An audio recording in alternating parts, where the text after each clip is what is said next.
So we tried Clomid in January, 50 milligrams. I did not ovulate. I ended up inducing my period with Provera. Tried again in February of 2011 with Clomid, and this time at 100 milligrams.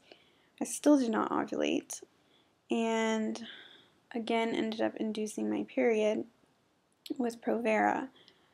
At this point, my husband and I decided that the regular OBGYN wasn't doing enough to help us. The Clomid wasn't working, and we wanted to go see a reproductive endocrinologist, or an RE, and have him look into my situation more and find out exactly what was going on with me and why I wasn't ovulating.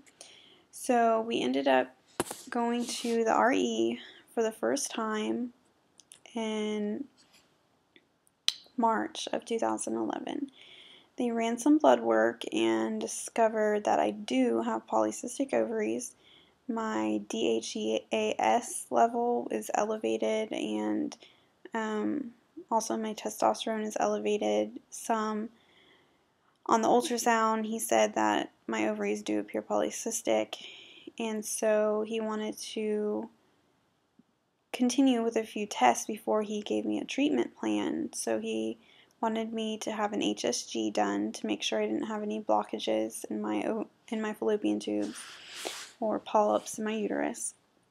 So while I was waiting to have the HSG done, I decided to one more time try the natural herbal supplement Vitex, and I started taking that for about 2 or 3 weeks, and I did get a dominant follicle and ended up ovulating with Vitex again, which was awesome. But again, I still did not get pregnant even after timing everything perfectly.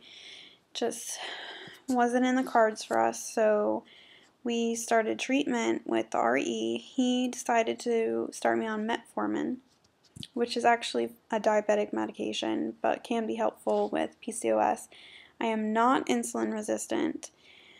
The RE said that I have the type of PCOS is called thin PCOS, I guess because I don't have the typical appearance. I'm really not overweight, but I do have some problems with, like hair growth and just the irregular cycles and things like that. So he started me on the metformin. He wanted me to work from 500 milligrams up to 1500 milligrams, so from 1 pill to 3 pills a day. That was a nightmare. Oh, let me tell you, I don't know if any of you have taken metformin, but I'm sure a lot of people with PCOS have. It really messes with your digestive system and made me very nauseated and just constantly in the bathroom, and anything that I ate would just like run right through me and make me sick, especially anything with sugar or carbs, so I had to be on a very strict diet. Once I got up to the 3 pills a day, I was just not handling it well. I was vomiting, and the RE nurse decided to tell me to back off on my dosage to try and help with the nausea, so I went back down to 1000 milligrams.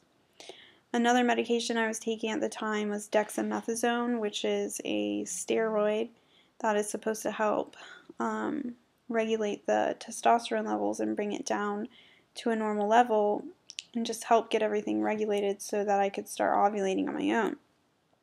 So I was taking this medication in April is when I started it, of 2011. I did not ovulate at all on this medicine the first month.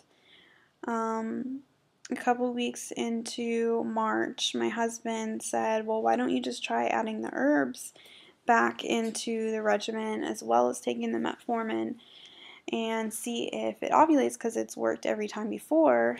And we're just getting, kind of impatient. It's been a year at this point that we've been trying to conceive, so I started taking Vitex again. And once again, for the 3rd time, I was able to ovulate. But also, I did not get pregnant. I had a huge follicle, though. It was like almost 3 centimeters, so it was like 26 millimeters huge. We timed everything perfectly as best as we could with timed intercourse, and it still didn't work out. I ended up getting my period again. This last time I didn't do any early testing because I was sick of seeing negatives, so I waited just until Aunt Flo arrived and I discovered I was not pregnant. So at this point we are just really wanting to be more aggressive. We just feel like we don't know why the timed intercourse is not working. We went back to the RE. He is fine with me taking the herbal supplement, but at the same time he said obviously, you know, it's helping me ovulate, but at the same time I'm not getting pregnant, so we need to start being more aggressive. So here we are. It's now July of 2011. I am waiting to start my period. I've been on Prometrium for about 7 days now. I have had some spotting for about 2 days, which is kind of typical when I take Prometrium. For some reason I have spotting on it before I'm finished with my actual dosage, which is the 10 days long. So I should be having cycle day 1 sometime soon. Within the next 3 to 4 days I should be starting, and this round we are being very aggressive. We're starting a new medication. Since I'm Clomid resistant, the RE recommended Femara, and I will be taking 5 milligrams for 5 days on cycle day 3 through 7, and then go in for an ultrasound on cycle day 11 to check for follicles and see if I am going to ovulate. If I have a large enough follicle, then they're going to administer an Ovidrel shot or HCG shot to induce the ovulation, and then we have to go in 36 hours later for an IUI, an intrauterine insemination, which is where they will take my husband's sperm and wash it, and they pick out the fastest and the most normal and the highest count that they can get. So basically the best looking sperm, and they insert it into the uterus with a catheter to try and get the sperm as close to the egg as possible to give us the best possible chance of getting pregnant this next cycle. It'll be our 17th month of trying to get pregnant.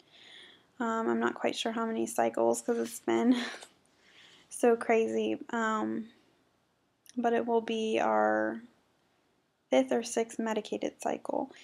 So we're really praying that we get a miracle this month. It's really important for us to have some sort of success soon. My husband is actually joining the Army, and he'll be leaving for basic training in October, which will be our 2nd wedding anniversary. He's leaving the day after our 2nd wedding anniversary. So he will be gone until about Christmas time, and then after that we'll be moving to California. We currently live in Florida, but we'll be moving to California for his job.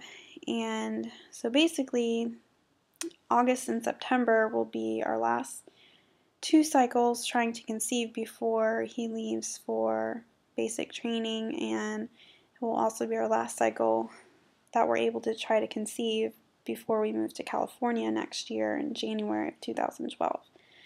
So we have a lot of hope. We're praying for success. This is, the most aggressive treatment that we're going to be trying. I'm just so nervous that the Femara won't work, or the IUI won't work. But mostly I think I'm just nervous about the Femara not making me ovulate because I didn't respond to the Clomid, and it's so rare that I actually respond to anything to actually produce a follicle and even have a chance of getting pregnant. So for me to just ovulate on this medicine would be amazing. So I just wanted to share my story with those out there that are interested in hearing somebody else who is going through this infertility battle. It's such a struggle, but I know in the end, when we finally do get pregnant, that we'll be so excited, and we're never going to take it for granted what a miracle it is to be able to get pregnant. It's very tough with my job doing ultrasounds, seeing pregnant women on a daily basis, and there's so many women who just don't understand how hard it can be to get pregnant. It's so easy for them. There's so many young girls who get pregnant without even trying, and but at the same time, there's stories of people who do have a hard time getting pregnant, and I get to share in that joy as well. So, it's mixed emotions, and it's been really, really encouraging to go on YouTube and see other videos of women who are going through this battle and going through their cycles and month after month, just trying to stay positive and just never losing hope, and at the same time just admitting how insecure you can feel sometimes, and nervous that it's never going to happen, and it's such an emotional roller coaster, and it's really encouraging to hear from other women who are going through the same thing and who have ended up having success. So I'm hoping eventually I'll be able to share my success as well, and so I hope that someone out there can hear my story and know that you're not alone, and it's tough, but we're going to get there, and there's, so much medicine out there that is helpful for assisting women in getting pregnant, and, eventually something's got to work, right? So, I guess that's about it. This is my first video. It's, wow, almost 15 minutes long. That's pretty long. But hopefully this will be my longest video since it's an intro. So I'm going to stop rambling now, but I hope that, anybody out there can relate and just send me a message, or I'd love to get to know other girls out there going through the same thing. So that's my story, and that's where we're at. You guys have a great day, and I'll be talking and checking in with you soon. Alright, bye-bye.